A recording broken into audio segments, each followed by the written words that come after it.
అది తెలివి ఎక్కువ రాజ్యం. ఆ రాజ్యాన్ని పాలించే రాజు పేరు తెలివి ఎక్కువ మహారాజు.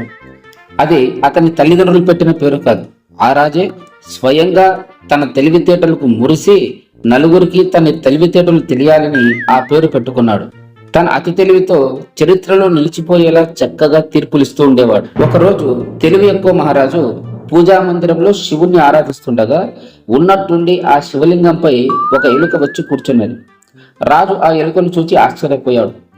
దేవతలలోనే మహాదేవుడు శివుడు, అలాంటి మహాదేవుడిపైకి ఒక ఎలుక ఎక్కిందంటే అది మహాదేవుని కంటే ఎంతో శక్తివంతమైనదని తన తెలివితో నిర్ధారించుకున్నాడు తెలివి ఎక్కువ మహారాజు. ఇక వెంటనే రాజ్యంలో దండోరా వేయించాడు. అదేమంటే మన మహారాజు గారు తన గొప్ప తెలివితేటలతో పరమశివుని కంటే గొప్ప దేవుడు ఎలుక అని ఇక నుంచి ప్రజలందరూ ఎలుక దేవుణ్ణి పూజించాలని, అలా ఎలుక దేవుణ్ణి ఎవరైతే పూజించరో వారికి మరణదండం తప్పదు. ఇది ఆ దండోర సారాంశం. ప్రజలందరూ మన మహారాజు తెలివికి జయము, మన తెలివి ఎక్కువ మహారాజుకు జయము జయము అంటూ మహారాజును అభినందించారు. ఎంతైనా రాజుకు తగ్గ ప్రజలు. ఇక రాజు ఆ రోజు నుండి ఎలుక దేవుడి బంగారు విగ్రహాన్ని పూజింపసాగాడు. ఊరంతా ఎలుక దేవుని గుళ్ళు కట్టించాడు. స్వయంగా ఒక ఎలుకను పెంచుకుంటూ దానికి పూల హారాలతో పూజించసాగాడు. బాగా తిండి తిని ఆ ఎలుక బాగా బలిసింది. ఒకరోజు అలా బాగా బలిసి నిద్రపోతున్న ఎలుకను ఒక పిల్లి చూసింది. అది బాగా ఆకలితో ఉంది. అక్కడున్న భటులందరినీ తప్పించుకుని ఆ ఎలుకను చంపి తినింది. భటుల గుండెలు జారిపోయాయి. వెళ్లి భయంతో రాజుకు విషయం చెప్పగా రాజు బాగా ఆలోచించి వారికి కానుకగా బంగారు ముత్యాల హారాలను ఇచ్చాడు. వారు ఆశ్చర్యపోతుండగా వారితో రాజు ఇలా అన్నాడు, మీ ద్వారా ఈరోజు నాకు ఒక గొప్ప సత్యం తెలిసింది. మన ఎలుక దేవుణ్ణి మించిన దేవుడు పిల్లి దేవుడు. ఇక నుంచి మన రాజ్యంలో ఎలుక దేవుని స్థానంలో పిల్లి దేవుణ్ణి పూజించాలి. ఇది నా ఆజ్ఞ.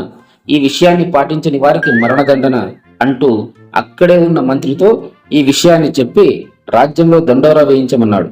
అలా రాజు ఆజ్ఞ వెంటనే అమలులోకి వచ్చింది.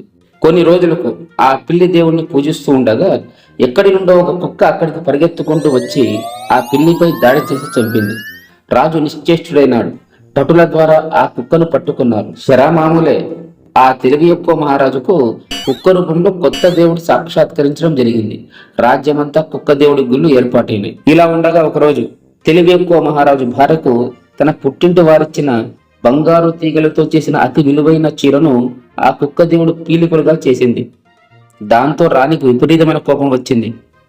ఆ కుక్క దేవుడిని కర్రతో ఎడాపెడా కొట్టింది. ఆ కుక్క దేవుడు మూలుగుతూ రాజు వద్దకు వెళ్ళింది. దాని వెనకే ఆవేశంతో కర్ర పట్టుకుని రాణి వచ్చింది. ఆ తెలివి ఎక్కువ మహారాజు రాణిని చూసి ఆశ్చర్యపోయాడు. అంత గొప్ప కుక్క దేవుడిని కొట్టిందంటే రాణి కుక్క దేవుడి కంటే గొప్ప దేవుడిని భావించాడు. అంతే, ఊరు మొత్తం రాణి దేవుడు గుళ్ళు వెలిశాయి. ఆ తెలివి ఎక్కువ మహారాజు రాణిదేవుడి భక్తుడైపోయాడు. రోజులు గడుస్తున్నాయి. ఒకరోజు తెలివి ఎక్కువ మహారాజు రాణిదేవుడిని పూజిస్తూ ఉన్నాడు. ఉన్నట్టుండి రాణిదేవుడికి తుమ్ము వచ్చింది. అనుకోకుండా తెలివి ఎక్కువ మహారాజు మీద తుమ్మింది. ఎంతైనా రాణి తన భార్య కదా. ఆ సమయంలో రాణిదేవుడు అనే విషయం మరిచి కోపంతో రాణి చెంప పగలగొట్టాడు. రాణిదేవుడు బాధతో ఏడుస్తూ కూర్చుంది. వెంటనే ఆ తెలివి ఎక్కువ మహారాజు ఆశ్చర్యపోయాడు. గతాన్ని తలుచుకున్నాడు. మహాదేవుని కంటే ఎలుక దేవుడు గొప్ప, ఆ ఎలుక దేవుని కంటే పిల్లి దేవుడు గొప్ప, ఆ పిల్లి దేవుని కంటే కుక్క దేవుడు గొప్ప, ఆ కుక్క దేవుని కంటే రాణి దేవుడు గొప్ప. మరి ఇప్పుడు రాణి దేవుని కంటే గొప్ప ఎవరు? తనే ఆ గొప్ప దేవుడు. ఇక రాజ్యంలో మరలా దండోర వేయించారు. ఈసారి మన కొత్త దేవుడు మన తెలివి ఎక్కువ మహారాజు అని. చూశారా మిత్రులారా? అధికారంతో మూర్ఖత్వంతో మనిషి తీసుకునే నిర్ణయాలు గందరగోళానికి గురి చేసి ప్రజల్ని ఇబ్బంది కలిగించి చివరికి ఆ ప్రజల అభిమానాన్ని కోల్పోవడం జరుగుతుంది. జై హింద్, జై శ్రీరామ్.